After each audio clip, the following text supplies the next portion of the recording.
तर नमस्कार भावांनो, जय श्रीराम. आपल्या नवीन मिनी व्लॉगमध्ये तुमचं स्वागत आहे. तर आज आपण चाललो कितकी पिंपळगाव येते. तर तिथं जाण्याचं कारण असं की तिथे साई भंडारा आहे. साई भंडारा निमित्त गुरुकृपा बँड 11 नंबरची गाडी दावसवाडी आहे भावांनो.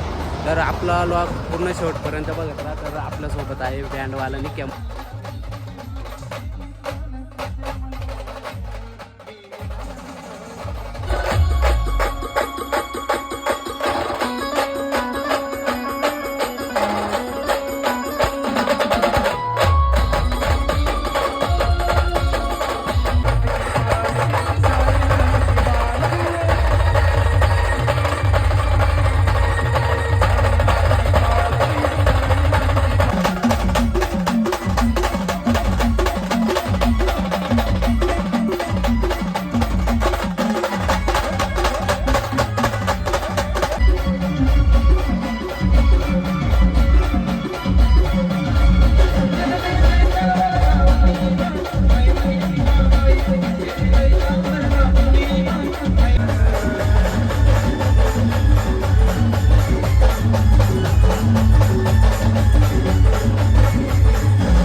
तर नमस्कार भावांनो, आज आपण आलो होतो गुरुकृपा बँड बघायला. तर गुरुकृपा बँडचे संचालक निलेश दादा भावना यांचा स्वभाव एकदम मस्त आहे. गाडी एकदम फायनल वाजली भावांनो, काही विषय नाही.